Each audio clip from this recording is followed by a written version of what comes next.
Welcome to this week's edition of Healthcare Insight. We're so glad that you joined us and hope you've been following along in this series of podcasts on how to create a private free market system. For those of you who've been watching, we got a new banner behind us here just to emphasize the name of Healthcare Insight as the name of these broadcasts and how to get in touch with us on americaswebradio.com and on also at healthcareinsight.net. So let's just back up for a second in this fourth in our series of podcasts and do a little bit of a summary before we move forward. Many people who are picking this up may not have been involved in the earlier sessions, so let's just do a quick recap and go through frequently asked questions that have come up from the first several sessions.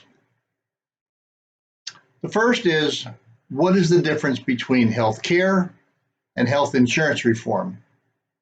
Well, while they're intertwined, health care is how one receives services from medical providers, that is, the doctors and hospitals. And health insurance is how one finances those medical services. A negative interaction arises when health insurance limits access, restricts treatments, denies coverage, or unnecessarily intervenes between the patient-provider relationship and controls the delivery of provider care and treatments.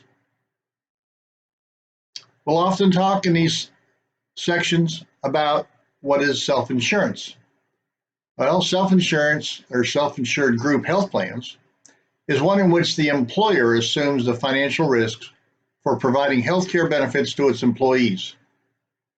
Typically, large employer-sponsored plans are self-insured. They're also sometimes referred to as self-funded plans. So what is the other term that many of you probably heard? What is fully insured versus self-insured that we just described?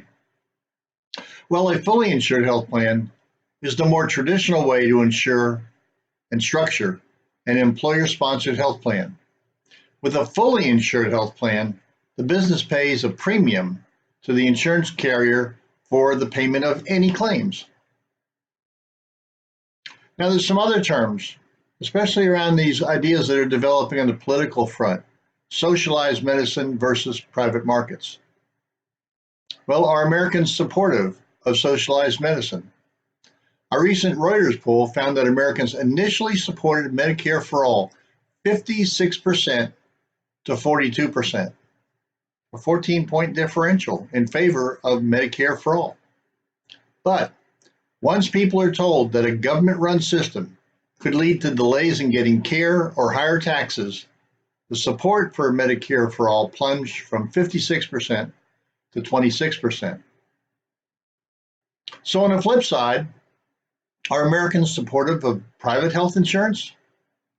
Well, 71% of Americans are satisfied with their current employer-provided health coverage. And since not everybody gets employer-provided health care, many are with government programs. Of that 71%, that represents a 73% satisfaction rate for those 76.2% of Americans age 64 down to age 0, non-Medicaid, non-Medicare population basically, who get their coverage through an employer-sponsored, employer-subsidized group plan. So clearly, Americans are much more in favor of private health insurance than they are of socialized medicine, especially once they understand the problems and difficulties of socialized medicine. So what are the problems with socialized medicine? Well, socialized medicine and government-controlled health insurance is a seductive concept. Americans have little knowledge of the problems, restrictions, treatment limitations, time delays, poor quality of facilities, and limited service in the socialized system. Socialized medicine is generally promoted as one having equal access to universal care. In many European countries, this is referred to as solidarity. That's a common term you'll hear among progressives and among Europeans talking about their health insurance. The reality for patients, though, is equal delays and limited service for all in need of treatments. In Germany, a healthcare system that I have studied, and other European countries with socialized medicine, the reality of solidarity is a false concept.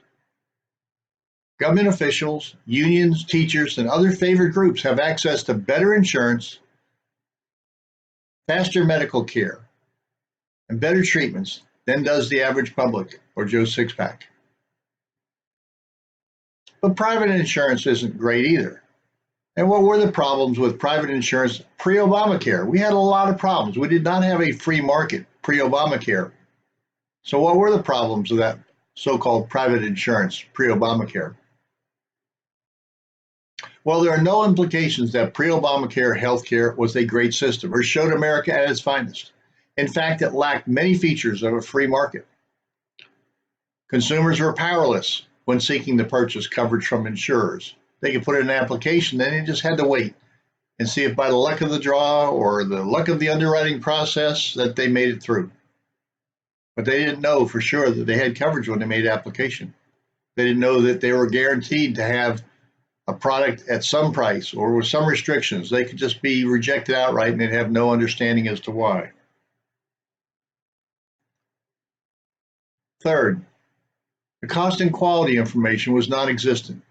If you don't know the cost of services and you can't compare quality across different providers, you really don't have a free market.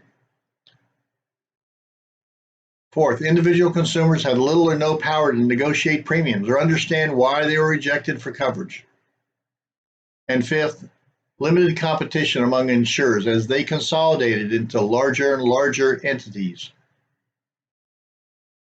Consumers were restricted from various coverage alternatives, of plan choices, of innovation in services and in products, and is certainly restricted in terms of pricing competition because there just weren't many options. So there is no intent to revert to that system. Republicans must coalesce around a new health insurance system that is consumer-driven and patient-centric. That's the key. It has to be consumer-driven and patient-centric. So how would the United States move to a socialized system if that was the direction we head? Well, that debate will likely be resolved through the political process of elections. If Democrats control Congress and the presidency, the country will move in the direction of expanded government insurance, things like Medicare for all or single-payer system. The Democrats' version of private market, if that's where they want to make changes rather than the full government takeover, or maybe as an interim step, some version of private market, would involve more Obamacare subsidies, increased regulations, and expanded Medicaid. Not really private market, just more government control under the guise of letting the private market insurance companies do the processing. If Republicans control power in Washington, D.C., private market reforms will be allowed to finally repeal the Affordable Care Act.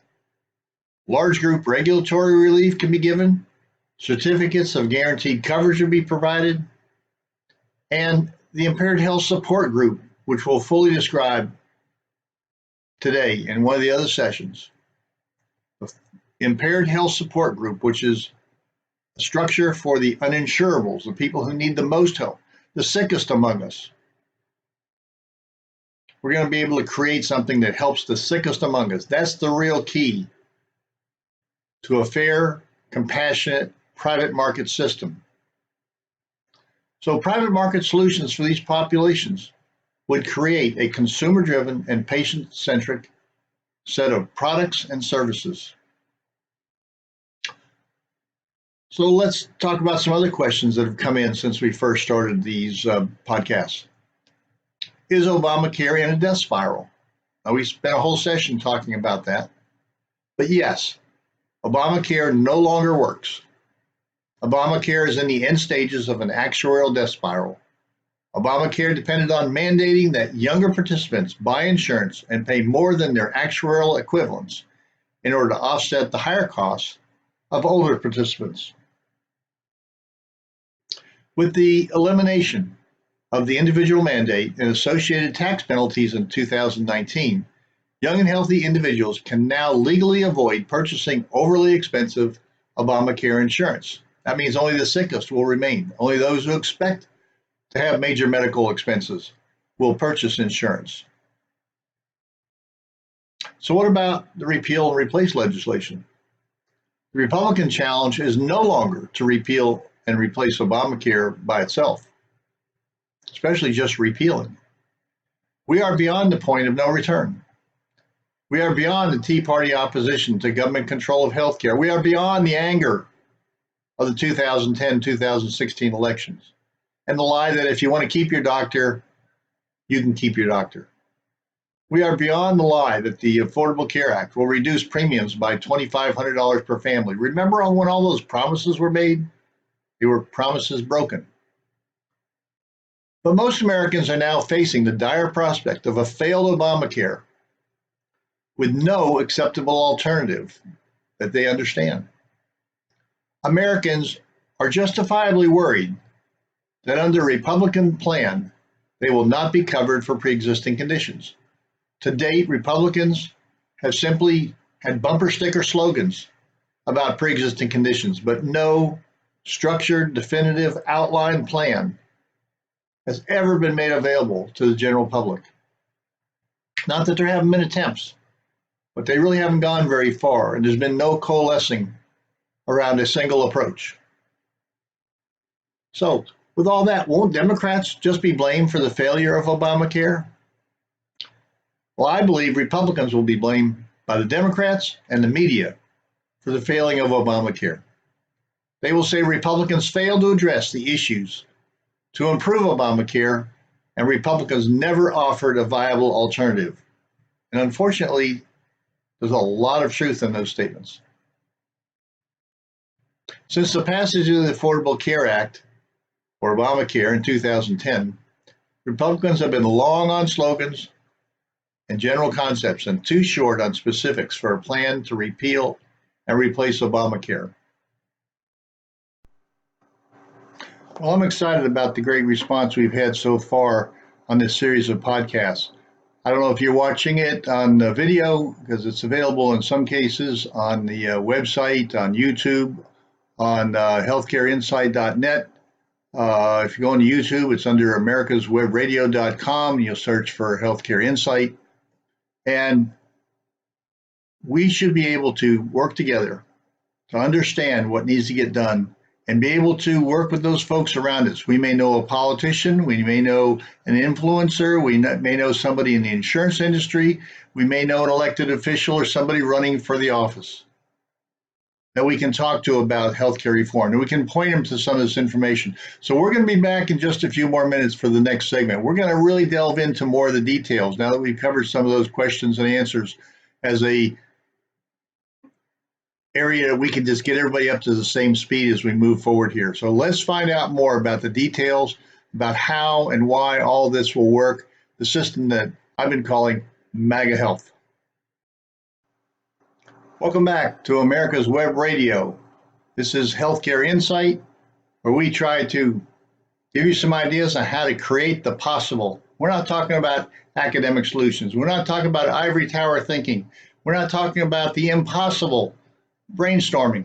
We're talking about things that can practically be done, and they can be done now, and we can be done in a very short order to help you out there who are looking for good health care, being able to go to the providers you want, where you want, and when you want. So welcome back to America's Web Radio. Let's get into the details.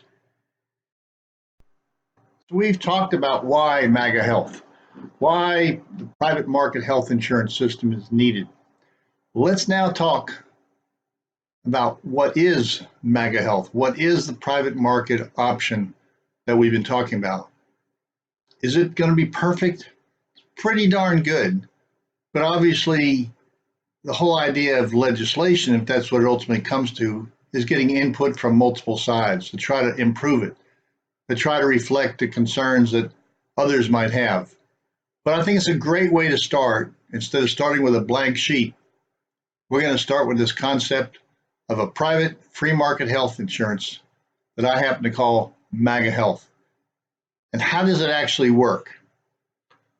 Well, MAGA Health is a health insurance reform plan that promises every American will have access to affordable health insurance, comprehensive major medical health insurance that will cover any and all pre-existing conditions.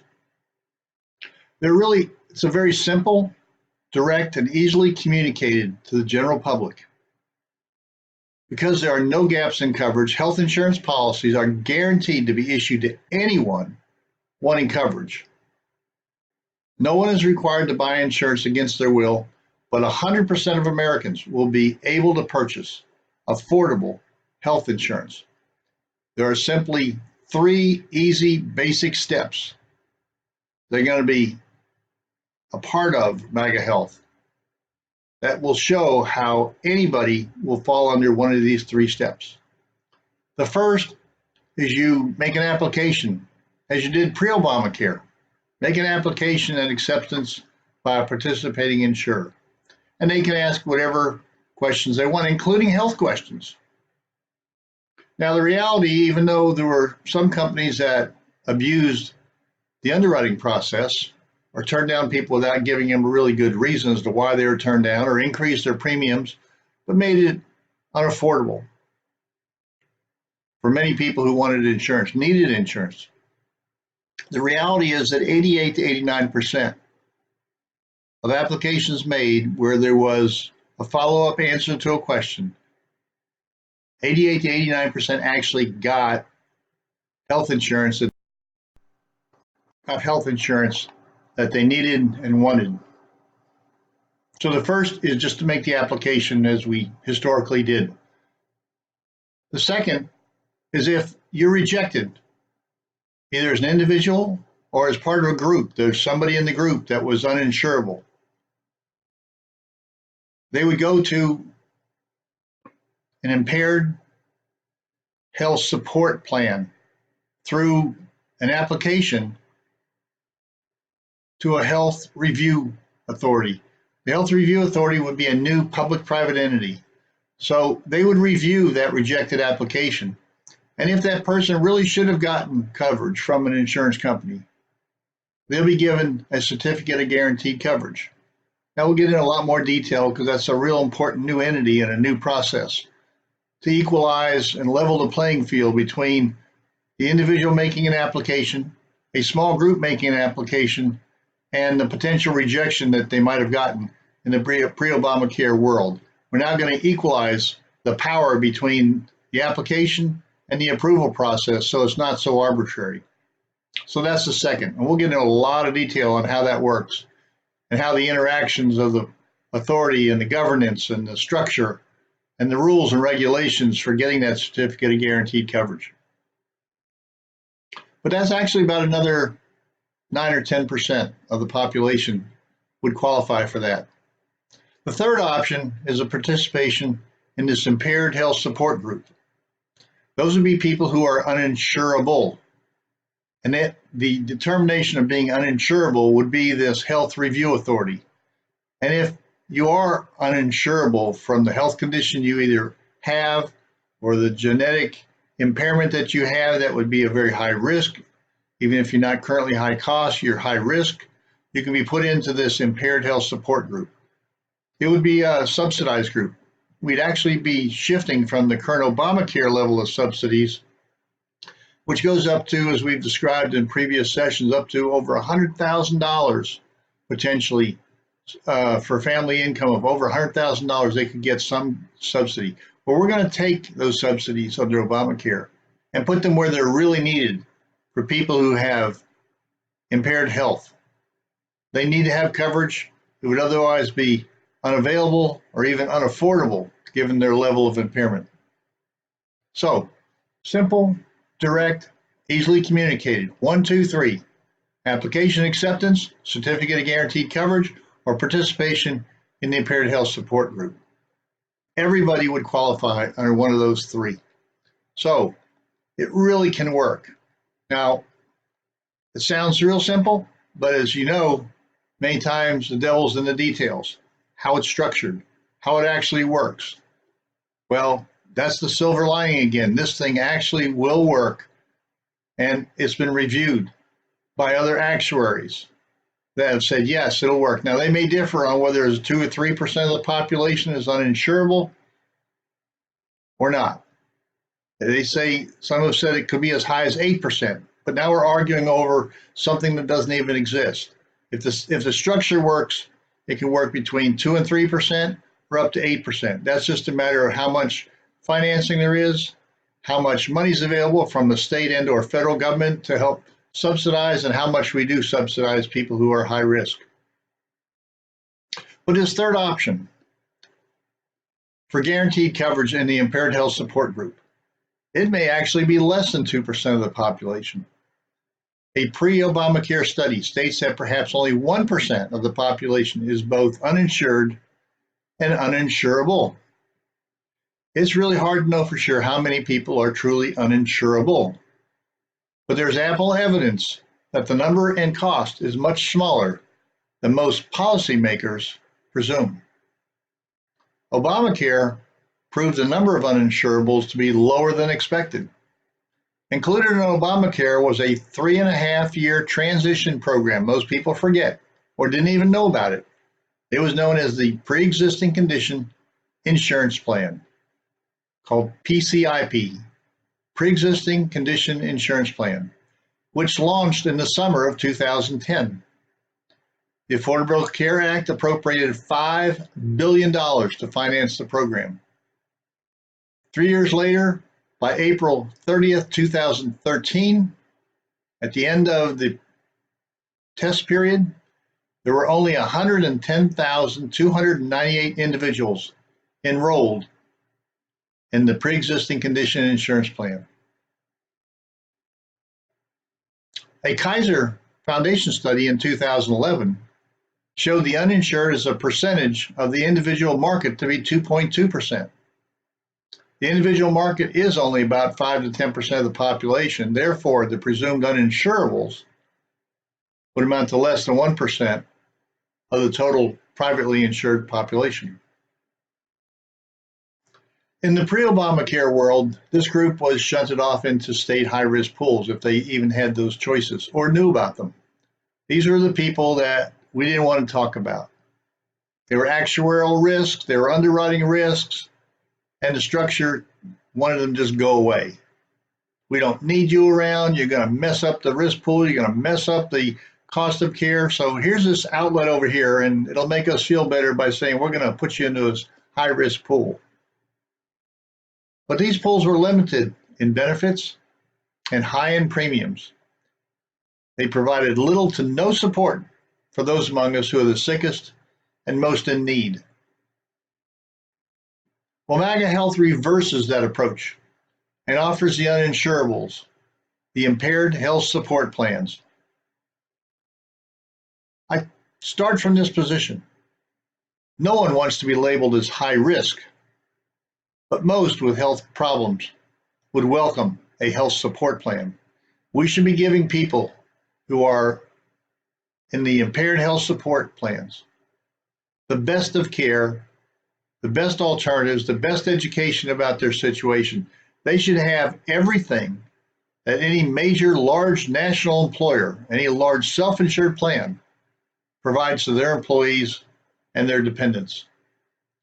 Whether that's where they should be going for treatment, where the best treatments are, how to do preventive, and getting them information on how they might be able to prevent the condition they have or to keep it from getting worse, to stabilize it, to help with recovery. There's lots of support and information, lots of services that we know are successful that we've been doing in large self-insured employers for decades. We now need to bring that kind of support down to the sickest among us, those people that in the past we kind of shunned off to the side. So what are the takeaways from this simple overview? We're going to get into a lot more detail, but this simple overview, the 1, 2, 3 approach, what are the takeaways from this section? Well, MAGA Health's empowering of consumers occurs when individuals and groups are applying and negotiating with insurers for coverage. That's the empowering part of MAGA health concept. And we know that empowered consumers under this approach are guaranteed an option for comprehensive major medical coverage in one of three ways. Now, if they want something other than comprehensive coverage, they have those options as well. If they just want catastrophic and they can afford to pay more out of pocket, or if they want more limited time period of coverage till they get recovered and can get back into their group, or that they can look for some other insurance coverages, that's fine. We're not going to, under this approach, mandate anybody have any particular kind of coverage. There will be lots of options, but for those sickest among us, they will have guaranteed option for a good, affordable, comprehensive major medical insurance, because most of them are going to need that level of coverage. So anyone applying for health insurance is guaranteed coverage for pre-existing conditions, either through an employer-sponsored group plan or as an individual. The MAGA health segments the uninsured into a highly consumer-centric, patient-centered support group plan that offers all the services of any large sponsored health insurance program. So what's next? Well, the real important thing is this new entity we've been talking about, the Health Review Authority. So let's come back in the next section, next segment on America's Web Radio, Healthcare Insight, and let's talk about the details of how all this comes down. Many of you have lots of questions that you've been sending in. I'm sure this next segment will create even more. So we'll be right back after these commercials.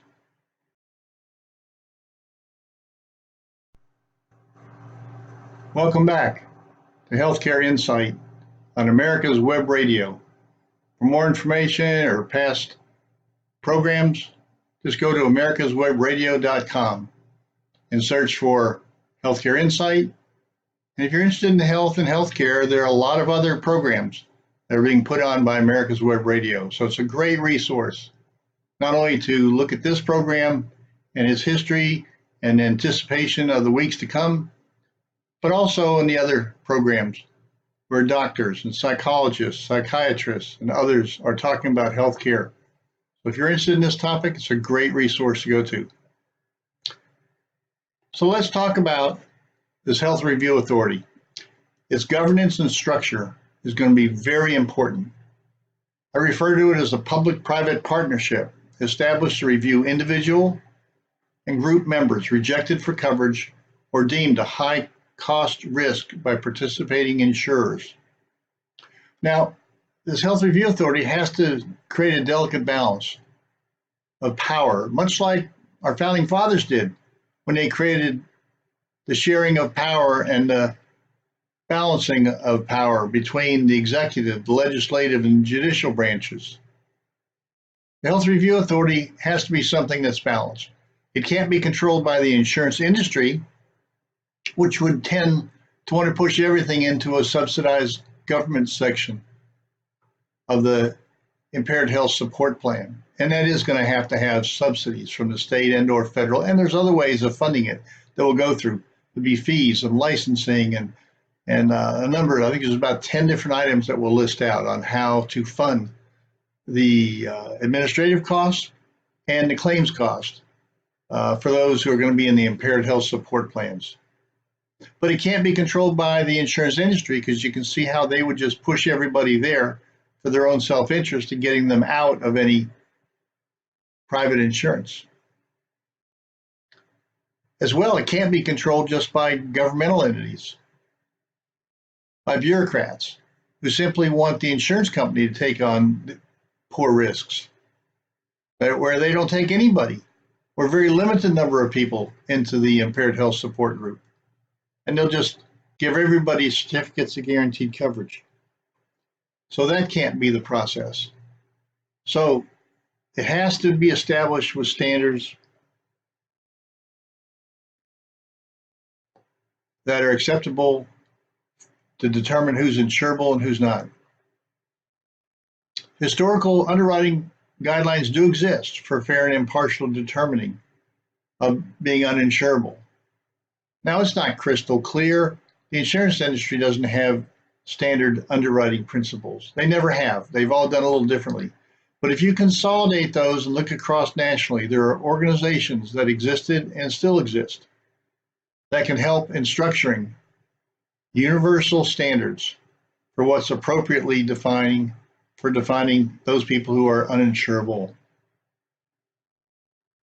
So in addition, the Health Review Authority will oversee and manage this impaired health support group. So they'll determine who goes into it, and then they'll manage that impaired health support group coverage.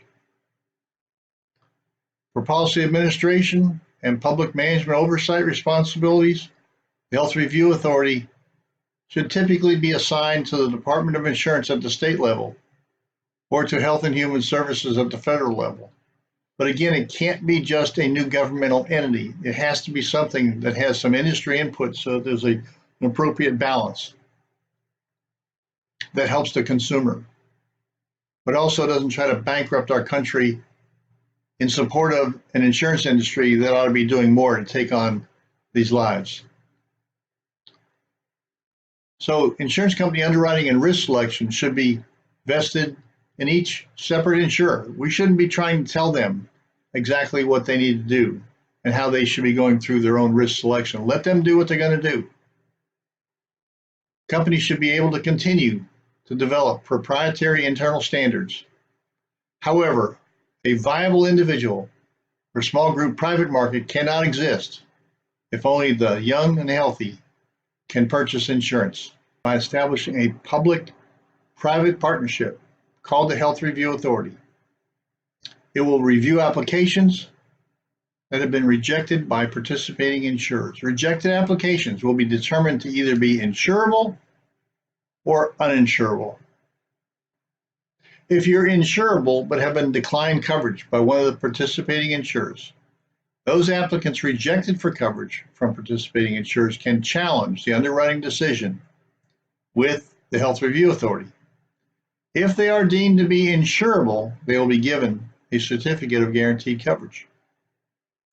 If the applicant applying to the Health Review Authority is an individual and is determined to be insurable, the individual will be given a certificate of guaranteed coverage to secure affordable coverage at rates appropriate to the health status and history of the individual. If the applicant is a member, not an individual, but a member of an employer-sponsored, fully insured small group of 50 or fewer employees and is determined to be insurable, the group member will be given a certificate of guaranteed coverage to secure coverage with an employer-sponsored group health plan at rates appropriate to the health status and history of the individual or group. Now, this is a really important part of MAGA health. It's a little bit profound, a little bit subtle. But you see, most people get their coverage through their employer, and we would rather have employer-subsidized insurance than government-subsidized insurance. So this will work a couple of ways.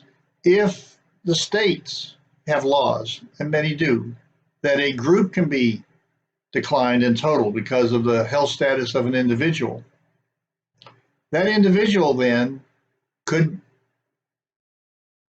apply to the certificate of guaranteed coverage from the Health Review Authority. That individual then would be taken out of the group with no more responsibility by the group or the insurance company taking on that group as coverage. So that group now can have very affordable coverage. Maybe everybody else is standard rates or even below standard rates because you've removed the high cost, high risk individual and put them in a support group where they can really be taken care of and it would be subsidized. Also, if a group is accepted, but there's still one person who is uninsurable in that group, or is felt to be anyway, they can apply to have that individual removed. Some states mandate insurance to the small group marketplace. So in that case, instead of mandating and bad risk and good risks are all taken into the small group market, which raises the price for everybody, even in those states, MAGA Health would then say, well, yeah, you're required to offer insurance to small groups, but we'll allow an outlet for those who are determined to be uninsurable, and we can pull those out so you now have more standard type rates for the remaining group. So participating insurers are obligated to offer coverage to any fully insured group if the member determined by the Health Review Authority is determined to be insurable and granted a certificate of guaranteed coverage. So once that individual is pulled out, the group now becomes guaranteed issue coverage. That group becomes a guaranteed issue group. An individual certificate of guaranteed coverage can be taken to any participating carrier. So if an individual is applying and they get a certificate of guaranteed coverage, they can take it back to any participating carrier, not just the original carrier rejecting that insured, for guaranteed issue and coverage of pre-existing conditions. So anybody participating, you can go to them. Maybe you'll get a better rate than you even thought you had from the first company that rejected you. So the premiums for that individual then with the certificate of guaranteed coverage will be at standard rates or with any premium rating or temporary benefit limits as deemed appropriate by the Health Review Authority. But that additional amount cannot be more than 10% over standard rates.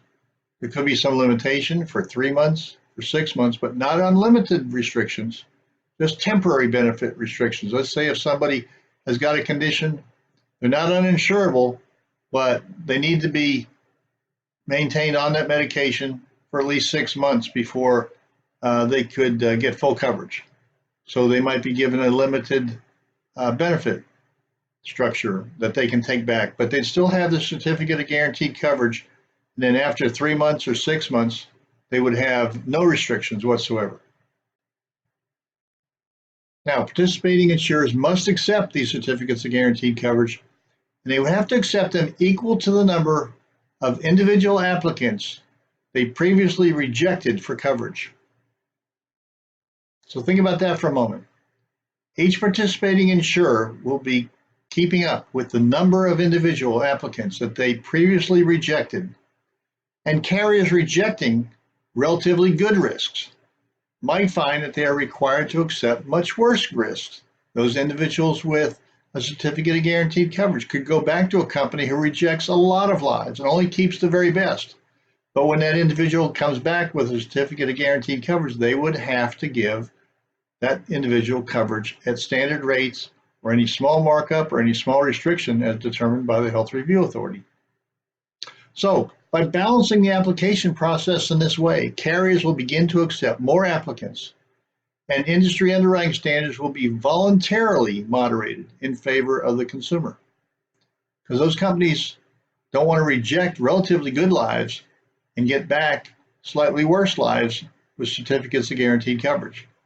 So there's no need to force the industry to do anything. By signing up and being a participating company, they will over time moderate their underwriting standards and they'll become more uniform across all the different carriers without forcing them.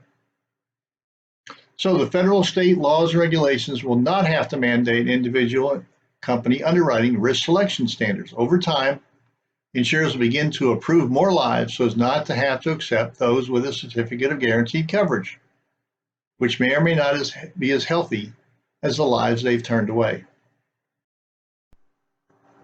Okay, I know for some of you, your heads may be spinning. This whole description of the process of how the health underwriting authority will work and how it will interact with insurance companies sounds complicated. It's really not. We'll get into a little bit more detail, a little bit more clarity. We'll reinforce the concepts, we'll repeat the concepts, and I think it'll begin to absorb into your understanding. You certainly can go back and listen and repeat this section so that you have a better understanding of what we're talking about. But basically, it's the idea that anybody who applies for insurance is going to get insurance. And there's going to be a leveling of the playing field between the insurance company and the individual. And I've just described how that will work. It'll all be blind to the individual or to the small group. It will work within the Health Review Authority. But the structure I've just outlined will create that equalizing of the balance of power in the application process for insurance to assure that insurance companies are acting as insurers and taking on a risk and establishing a risk pool for those insurers that is as low as it possibly can be to make products affordable and take those people who need a subsidy and provide them a subsidy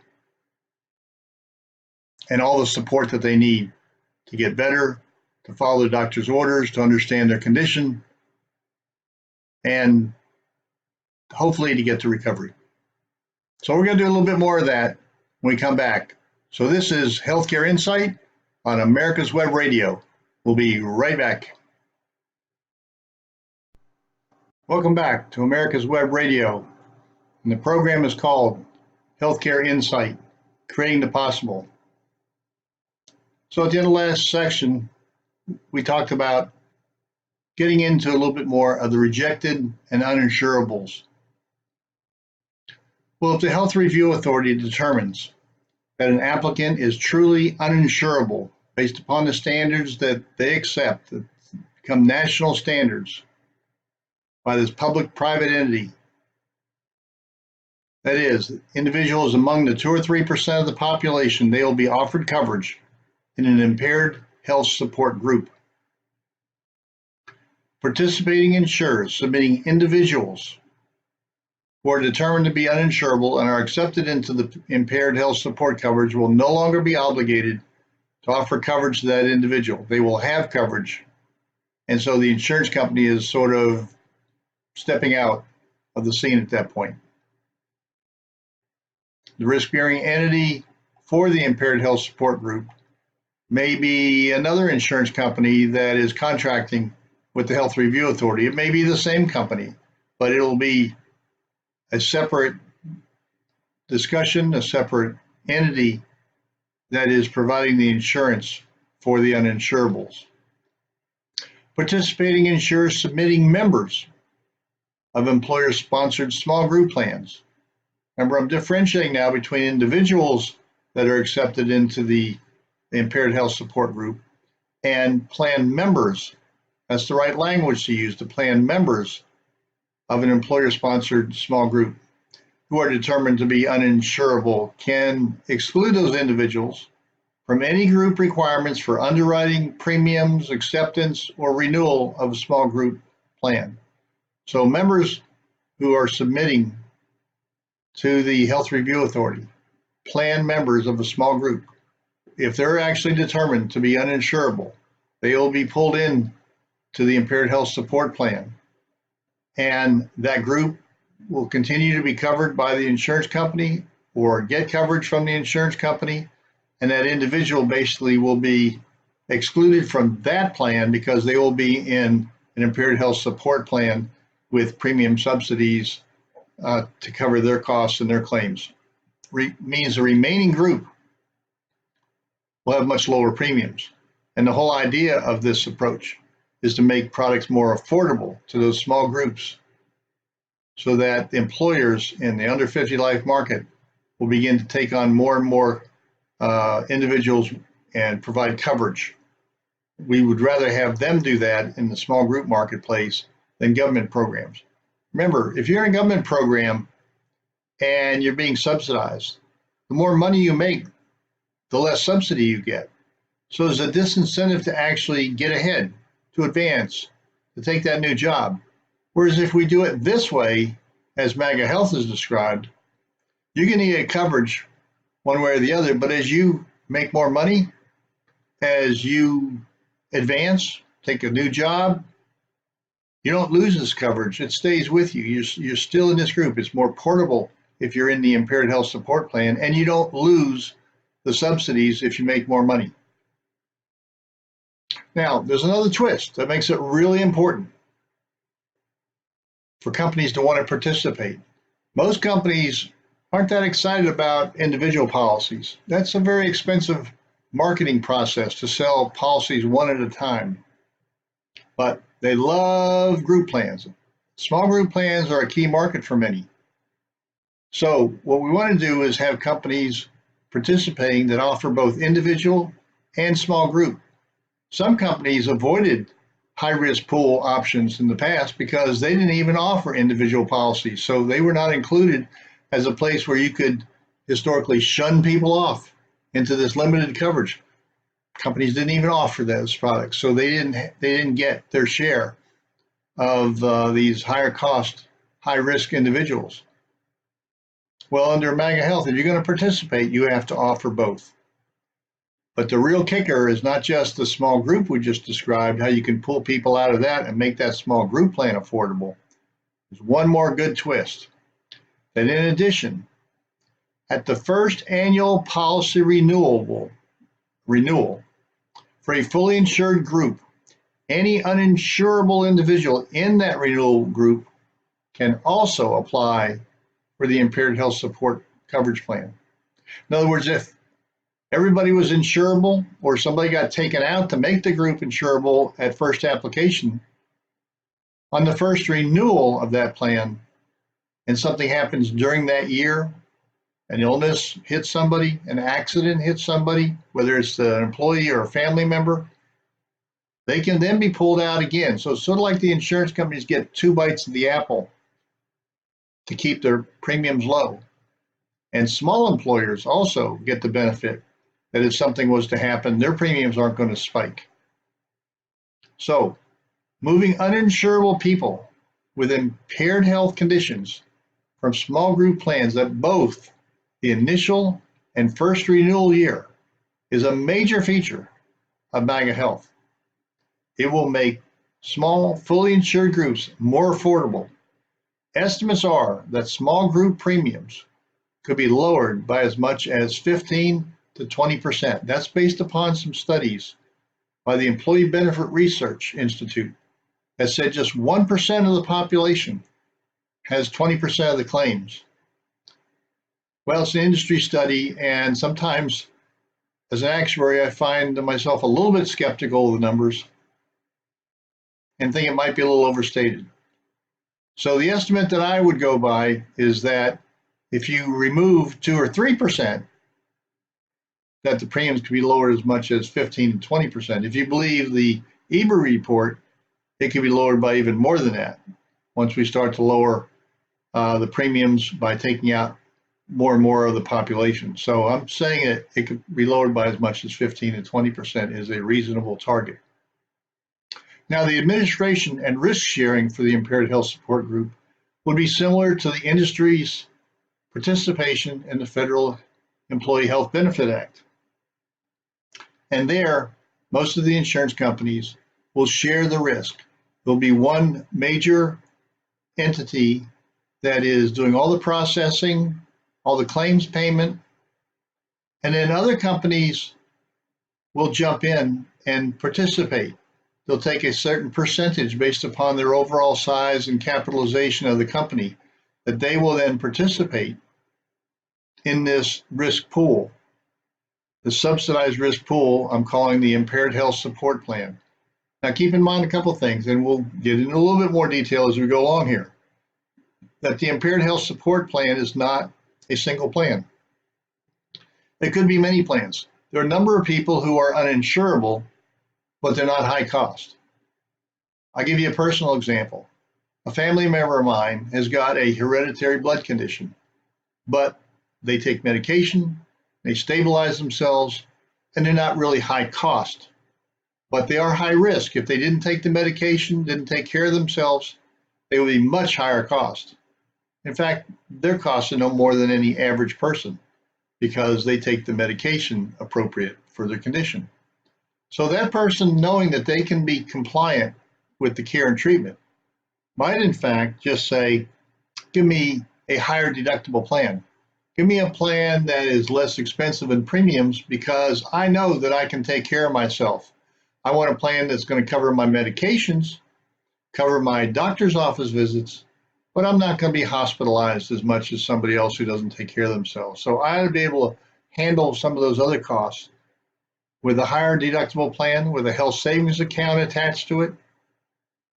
So there'll be multiple options. It's not just a comprehensive plan, but comprehensive plan will be one requirement so that if people are really in need of that level of coverage, they'll be able to have it. It'll be a little higher cost when this pool, obviously subsidized as we've been discussing, but will be more high cost than the high deductible plan, which would also be subsidized. But the individuals will take on more risks themselves. Let me give one more idea here of how this will probably be structured. When we're talking about people going to the Impaired Health Support Group plan, it is not individual policies. I would not recommend this be designed as individual policies, although some reading through this and giving their input as we would formally develop any of this might think in those terms, because you think, well, it needs to be portable. Well, I think you can get that, but I would recommend that the individuals going in go into a group plan. The administration in most insurance companies offering group and individual is that they are separate departments. They have separate contracts on how to handle disease management programs, stress management programs, educational programs. They might have some overlap, but because large employers have been demanding all sorts of services for many years, the group side of an insurance company has many more services and capabilities and better deals, if you will, of providing those services than does the individual side. Many times the group side will have better contracts and negotiated discounts from the hospitals and the doctors and the physical therapists and the psychologists. So I would put these people in the Impaired Health Support Group that need the most help into a group plan that would have all the benefits of any large major employer group plan. Anybody in the country, whether it's a Microsoft, an Intel, a GM, a Georgia Pacific, whatever it is, they would have all those benefits. And if they were to lose their job and go to another job, that individual would stay in the Impaired Health Support Group. So just the fact that it's a group plan doesn't mean that they would have to leave if they left their employer. So it would be portable. In fact, it would just stay there because it's outside of the normal group health insurance programs. Once they have been put into the Impaired Health Support Plan by the Health Underwriting Authority, they then have that coverage for as long as they want or need that coverage. So let's talk about a few takeaways from this discussion of the Health Review Authority. The Health Review Authority will review individual and group members rejected by insurers for coverage. Rejected applications will be determined to be either insurable or uninsurable. If the Health Review Authority deems individuals are insurable, they will be given a certificate of guaranteed coverage. If an individual is uninsurable, they will be offered coverage in an Impaired Health Support Group plan. Small groups can apply to place individuals in the Impaired Health Support Plan at the initial application for group insurance and at the first policy renewal. And estimates are that small group premiums could be lowered by as much as 15 to 20%. So, pretty simple. How we described how people get into and how the Impaired Health Support Group works underneath the Health Review Authority. We're going to get into even more details, so hang with us. I'll try to be as clear and concise as I possibly can be to describe the Impaired Health Support Group, because those of us who may go into that need to know the specifics. Those of us who are not in it want to see and understand how's that going to lower my premium if I stay and I'm insurable and I'm staying as an individual policy owner or I'm part of a small group. So next week, we're going to get into even more details on the Impaired Health Support Group.